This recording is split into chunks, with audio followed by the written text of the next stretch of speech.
Class 10-এর ছাত্ররা মাইতি আর সরকারের বুক থেকে মাধ্যমিক কোশ্চেন পেপারের প্রথম পেজ 32 এর 2-এর 1-এর দাগের অঙ্ক,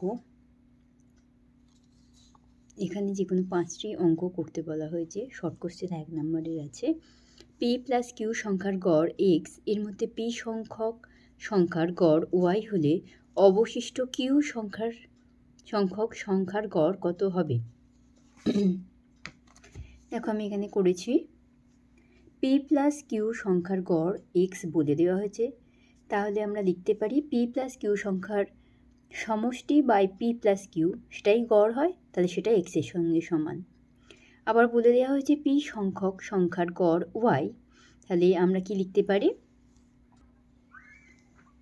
পি সংখ্যক সংখ্যার সমষ্টি by P equal to Y. ঠিক আছে, এবার দেখো এই লাইনটা থেকে দেখো, তাহলে আমরা এখান থেকে পেয়ে যাচ্ছি পি প্লাস কিউ সংখ্যার সমষ্টি। তাহলে এইভাবে ভেঙে লিখছি, একবার পি সংখ্যক সংখ্যার সমষ্টি আর প্লাস কিউ সংখ্যার সমষ্টি, আর পি প্লাস কিউটাকে এই দিকে পাঠিয়ে দিচ্ছি, তাহলে হয়ে যাচ্ছে P plus Q into x.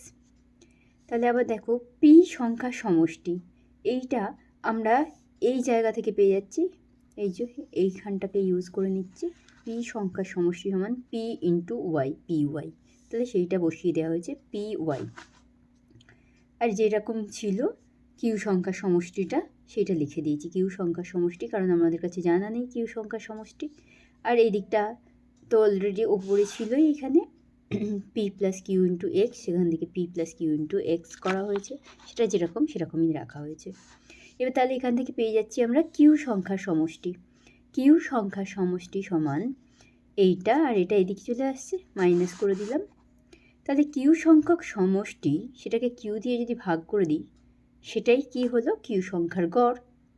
তাহলে আমরা এদিকটাকেও কিউ দিয়ে ভাগ করে দিলাম, তাহলে কিউ সংখ্যার গড় হলো এই P plus Q into X minus P Y, আর কি তাকে সেটাকে কিউ দিয়ে ভাগ করা।